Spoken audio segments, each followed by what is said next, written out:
Diane Black, Republican from Tennessee, joins us from Capitol Hill. I say, now these are proposals, tax the rich, spread it around, redistribute. Those are proposals which we will hear tomorrow night in the State of the Union message. I got it. I don't think any of these measures will pass Congress, will they? They're not going anywhere, Stuart. They're going to be right where they are, and that's on the president's desk. If the president really wanted to work with us and getting the economy moving, he would look at the draft that we put out last year under the Camp proposal and start working on comprehensive tax reform. The tax code has not been reformed since 1986. It's full of all kinds of traps for people, and it doesn't really help the middle income. So if we were to really do something to help people, and that's across the board, that's for any hardworking taxpayer, it would behoove them to say to the president, work with the Republican Congress in doing comprehensive tax reform. But he knows this. I mean, the president knows that the Republicans now run the House, they run the Senate. He knows that these proposals are not going to pass muster. So why is he doing it? Why do you think? I think it's just rhetoric, once again, to get his base all ginned up to say that this country is not fair. The best way to get upward mobility is to get the economy moving. And if he would get out of the way and stop putting additional regulations on the job creators, we would see this economy move. And we'd also see more money put in the taxpayer's pocket if we did true tax reform. Okay, we're with you. I want you to just move on to a different topic. I want your take on this. The latest Pew poll, it says that 76% of people want defense against terrorism to be a top priority this year. I got to tell you, I find that number rather low. Only 76%? I mean, what's with that?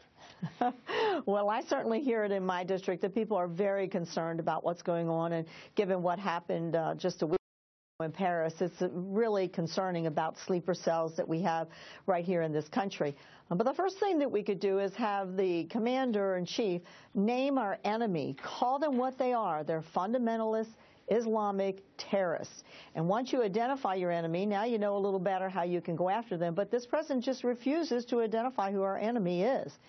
The other thing that he could be doing is working with Congress on an authorization of using military force rather than going on it on his own. He could come to us.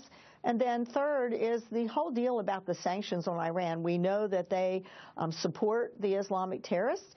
And the sanctions, which we right now are looking at very closely and may be doing when we get back next week or the week after that, we'll be hearing more about what the armed forces and the intelligence committees tell us. But we need to present a very clear message to our enemies who are supporting these terrorists and to make it known. I just don't think that the president's going to get that much support from Senate Democrats or House Democrats either. I mean, he's going way out there on the left.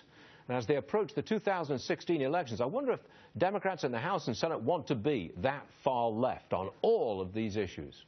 Well, you've already heard from some of my colleagues, such as Tulsi Gabbard, who has served in the military, what her concerns are about the radical Islamic terrorists. And she is definitely very concerned and not at all on the same page as the president is on this. And so I don't want to speak for her, obviously, but just having seen some clips that she's done recently, I think that you've got some folks on the other side of the aisle who share this concern and are ready to put some pressure on the president for things such as the sanctions and getting more of a plan on what we do to fight ISIS. All right, Congressman Diane Black, formerly an emergency room nurse, if I'm not.